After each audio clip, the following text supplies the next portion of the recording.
எல்லோருக்கும் வணக்கம். எல்லாம் வல்ல ஆரூர் அஜபாநடன கமலவசந்த தியாகராஜ பெருமான் திருவருளையும் தருமபுர ஆதீன குருமகா சன்னிதானங்களுடைய குருவருளையும் சிந்திக்கிறோம்.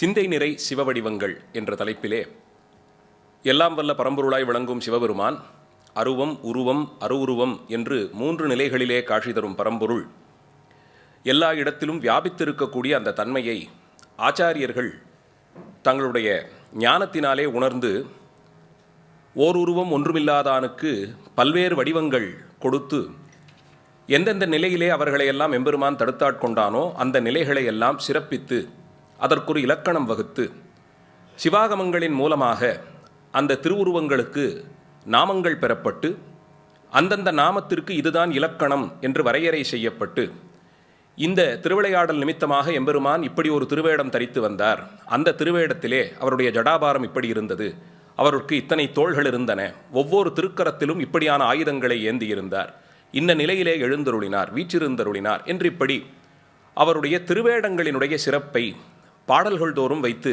பணித்திருக்கிறார்கள்.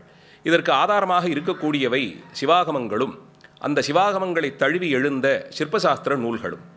பின்னாளில் இதனுடைய பெருமைகளெல்லாம் நமக்கு புராணங்களிலும் பேசப்பட்டு ஒவ்வொரு திருவிளையாடல் நிமித்தம் எம்பெருமான் இந்த நிலையிலே எழுந்தருளினார் என்று கொண்டாடக்கூடிய ஒரு சிறப்பையும் பார்க்கிறோம். எம்பெருமானுடைய நிலை என்பது இன்ன தன்மையன் என்று அறிவொன்னா என்று சொல்லும் நிலையில்தான் எப்போதும் இருக்கிறார்.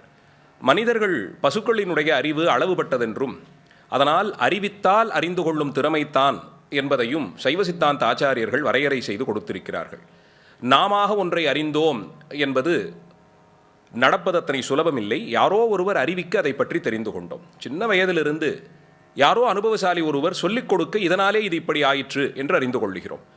அதுவும் கூட பல நேரம் நமக்கு மறந்து போகும் விதத்திலும் நாம் கற்றுக்கொண்டது தவறு என்று திருந்தக்கூடிய நிலையிலுமாய் இப்படி பல்வேறுபட்டுத்தான் நம்முடைய அறிவு இருக்க, எம்பெருமான் எல்லாம் அறிந்தவனாய் எங்கும் நிறைந்தவனாய் இருக்கக்கூடிய தன்மையில் அவர் இந்த வடிவத்திற்குள்ளே அடங்குவார் என்று சொல்லக்கூடிய திராணியெல்லாம் நமக்கில்லை.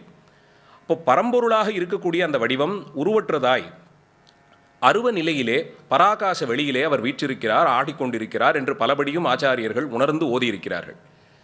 பராகாச வெளியில் எம்பெருமான் என்ன நிலையில் இருப்பார், அவருக்கு நாமம் என்ன, என்ன வடிவத்திலே இருப்பார், இதற்கெல்லாம் கேள்விக்கு விடையே கிடையாது. ஏன்னா அங்கே சென்றவர்கள் மீண்டதில்லை. அதனால் பார்த்து வந்து யாரான சொன்னா தான் நமக்கு தெரியும். சென்றவர்கள் மீளாதபடியினாலே பராகாச நிலை என்றொன்று உண்டு, அங்கே இருந்து கொண்டு இந்த பரம்பொருள் எல்லாவற்றையும் ஆட்டுவிக்கிறது என்று நாம் அந்த அளவிலே நிறுத்தி விடுகிறோம். அப்படின்னா கோயிலுக்கு போனோம்னா கருவறையிலே சுவாமி லிங்கமூர்த்தமாக காட்சி தருகிறார், பிரகாரங்களிலே நடராஜமூர்த்தம், பைரவர், இப்படி பல்வேறு வடிவங்களாகவும் காட்சி தருகிறார். அதெல்லாம் எதிலே சேர்த்தின்னு கேட்டால் சிவாகமங்கள் அதற்கு மிக நேர்த்தியாக ஒரு விடை சொல்லுகின்றன. மாயையினுடைய வெளிப்பாடாக இருக்கும் இந்த உலகத்திற்கு எம்பெருமானுடைய பராக்கிரமத்தை தாங்கிக் கொள்ளும் சக்தி கிடையாது. அவர் அப்படியே அந்த தன்மையோடு இங்கே எழுந்தருளினார். அதை கொள்ளக்கூடிய திராணி இங்கே இருக்கக்கூடிய இந்த மாயையின் வெளிப்பாடான உலகத்திற்கு இல்லை. அதனாலே எம்பெருமான் இங்கே வராமலேயே இருந்து விட்டான் என்றால் உயிர்கள் எல்லாம் படக்கூடிய துன்பத்திலிருந்து அவற்றை தேற்றி கரையேற்றுவதற்கு வேறு வாய்ப்பு இல்லாமல் போய்விடும். அதனால் பரம கருணாநிதியான எம்பெருமான் தன்னுடைய பராக்கிரமங்களை குறைத்து கொண்டு எந்த அளவிலே இங்கே வந்தால் இந்த உலகம் கொள்ளுமோ, இங்கே இருப்பவர்களால் கொள்ளத்தகுமோ அந்த நிலையில் தன்னுடைய வடிவத்தை குறைத்து கொண்டு நமக்காக வேண்டி எழுந்தருளுகிறார்.